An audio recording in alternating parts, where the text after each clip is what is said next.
Bismillahirrahmanirrahim. Assalamualaikum warahmatullahi wabarakatuh. Saya Ulfiatus Saliha dari Prodi Ekonomi Syariah 3. Nah, di sini saya akan menanggapi atau mereview kembali dari Bapak Dr. Abdul Wadud Nafis LC.MEI selaku dosen pengampu mata kuliah Ekonomi Makro Islam. Dan kali ini akan membahas kebijakan fiskal dalam perspektif ekonomi Islam. Nah, mari kita bahas dulu kebijakan fiskal itu apa. Kebijakan fiskal adalah kebijakan yang dilakukan oleh pemerintah dengan cara meningkatkan atau mengurangi pendapatan dan belanja negara untuk mencapai tujuan yang diharapkan, seperti mengurangi jumlah pengangguran atau mencapai pertumbuhan ekonomi yang sudah ditargetkan. Nah, itu adalah definisi atau pengertian dari kebijakan fiskal. Selain itu, ada tujuan dari kebijakan fiskal itu. Yang pertama ada pertumbuhan ekonomi, yang kedua mencegah pengangguran, yang ketiga stabilitas harga, dan yang keempat mendorong laju investasi, dan yang terakhir untuk mewujudkan keadilan sosial. Baik, yang pertama untuk pertumbuhan ekonomi, tujuannya untuk pertumbuhan ekonomi. Nah, pertumbuhan ekonomi yang tinggi pada suatu negara menjadi tujuan dari diberlakukannya kebijakan fiskal ini. Nah, saat perekonomian meningkat, maka perkembangan bisnis semakin nyata dan masyarakat akan memperoleh pendapatan yang tinggi pula. Jadi pendapatan masyarakat yang tinggi menjadi tolak ukur kesejahteraan bangsa secara keseluruhan. Nah, upaya yang dilakukan pemerintah ini dalam mendorong pertumbuhan ekonomi melalui kebijakan fiskal adalah dengan mengurangi pajak. Dan begitu masyarakat bisa lebih banyak membelanjakan pendapatannya yang sejatinya itu mampu meningkatkan investasi dan pendapatan bisnis. Nah, saat pengeluaran pemerintah lebih tinggi, maka pertumbuhan ekonomi akan terpacu untuk terus meningkat. Nah, itu adalah tujuan pertama dari kebijakan fiskal. Yang kedua adalah mencegah pengangguran. Nah, pencegahan terhadap terjadinya pengangguran itu merupakan tujuan utama dari diberlakukannya kebijakan ini.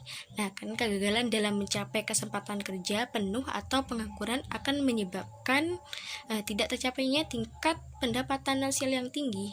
Nah, selain itu, adanya pengangguran membuat laju pertumbuhan ekonomi tidak tumbuh maksimal dan bisa saja menurun.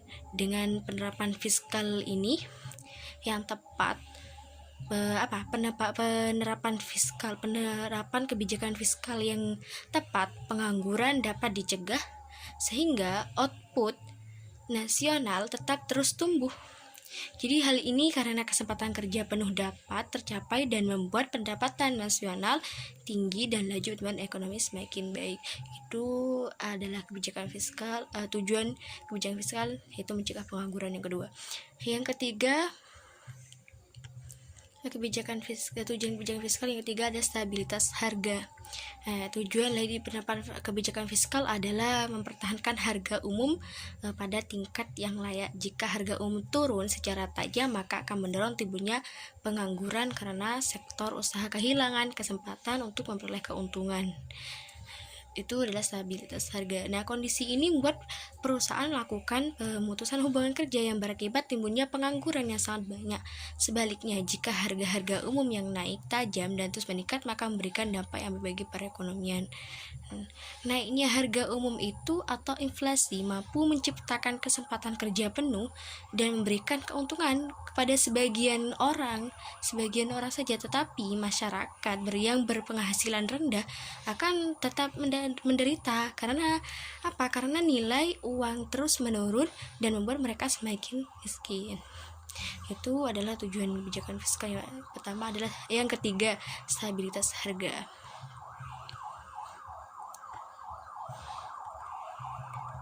Tetapi dalam tujuan paling utama dalam kebijakan fiskal itu mencapai kestabilan kondisi ekonomi dari suatu negara secara nasional.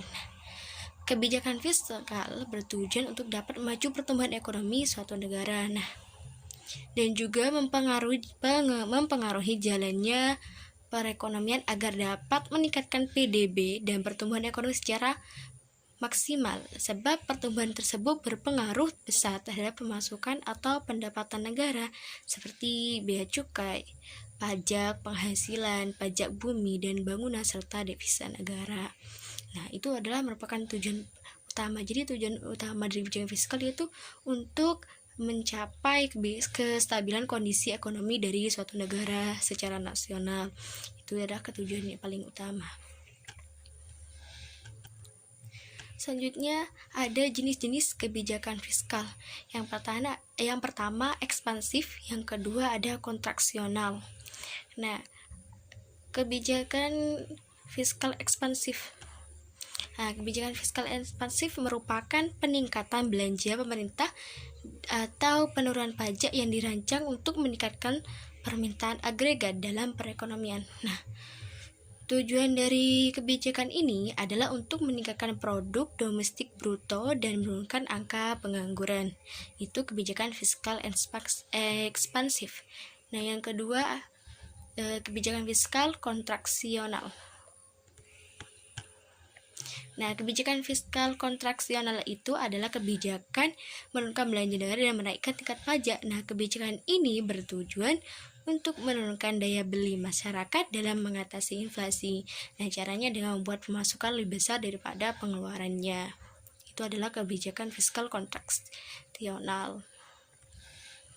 Selanjutnya ada komponen-komponen kebijakan fiskal.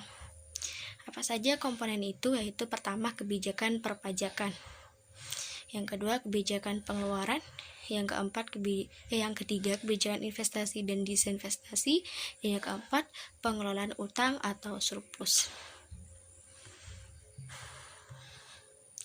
Nah, yang pertama kan kebijakan perpajakan. Nah, kebijakan perpajakan merupakan salah satu kebijakan yang dilakukan dalam penentuan kebijakan fiskal. Nah, pajak merupakan salah satu sumber pendapatan pemerintah yang terbesar, baik dari pajak langsung maupun pajak tidak langsung. Nah, penetapan ini kebijakan bertujuan menjaga pajak progresif melalui keputusan pembelakuan pajak.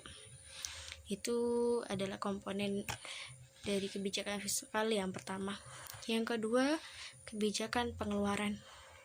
Kebijakan yang berkaitan dengan pendapatan dan pengeluaran modal dalam negara diatur dalam kebijakan pengeluaran. Nah, pengeluaran modal dilakukan untuk berbagai bidang seperti pendidikan, kesehatan, dan sebagainya, serta membayar kewajiban negara beserta bunga internal maupun eksternalnya. Itu kebijakan pengeluaran. Yang ketiga adalah komponen kebijakan fiskal yang ketiga adalah kebijakan investasi dan disinvestasi. Nah, kebijakan ini ada agar pertumbuhan ekonomi berada dalam keseimbangan, maka optimalisasi investasi harus ditingkatkan pada beberapa tahun belakangan. Nah, arus modal internasional semakin meningkat dan memberikan dampak yang cukup besar. Melalui arus modal internasional, ekonomi domestik dapat diintegrasikan secara baik dengan ekonomi global. Nah, itu kebijakan investasi dan disinvestasi. Yang keempat, pengelolaan utang atau surplus. Nah, maksudnya jadi komponen yang keempat adalah pengelolaan utang atau surplus. Maksudnya apabila pendapatan yang diterima oleh pemerintah lebih besar daripada anggaran yang dihabiskan, maka negara tersebut mengalami surplus.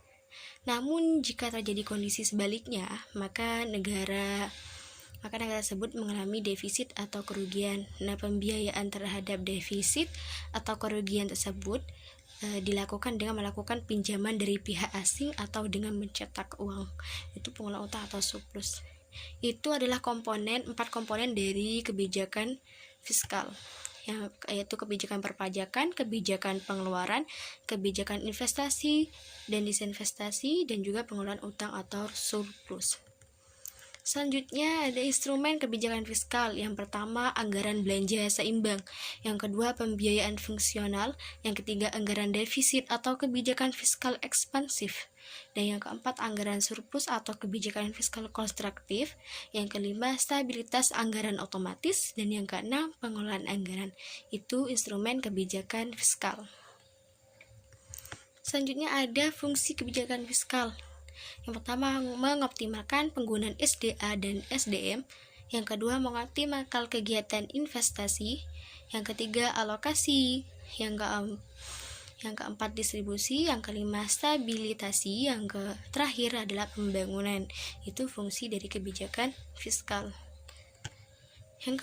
Selanjutnya ada ciri-ciri kebijakan fiskal ekonomi Islam. Yang pertama, pengeluaran negara dilakukan sesuai pendapatan sehingga jarang terjadi defisit anggaran. Yang kedua, sistem pajak proporsional, di mana pajak dalam ekonomi Islam itu dibebankan berdasarkan tingkat produktivitasnya. Nah, yang ketiga, perhitungan zakat berdasarkan hasil keuntungan, bukan jumlah barang. Nah, itu dari ciri-ciri kebijakan fiskal ekonomi Islam. Selanjutnya ada fungsi kebijakan fiskal dalam ekonomi Islam, yaitu yang pertama, memelihara terhadap hukum keadilan dan pertahanan, perumusan dan pelaksanaan terhadap kebijakan ekonomi, manajemen kekayaan pemerintah, investasi ekonomi oleh pemerintah jika diperlukan. Itu adalah fungsi dari kebijakan fiskal dalam ekonomi Islam. Yang selanjutnya ada instrumen kebijakan fiskal dalam ekonomi Islam. Yang pertama ada jizyah, yang kedua adalah ghanimah, harta rampasan perang, dan tiga fa'i, dan yang keempat zakat, yang kelima kharaj, dan yang keenam nawaib, yang ketujuh anwal fahla. Itu adalah instrumen kebijakan fiskal dalam ekonomi Islam.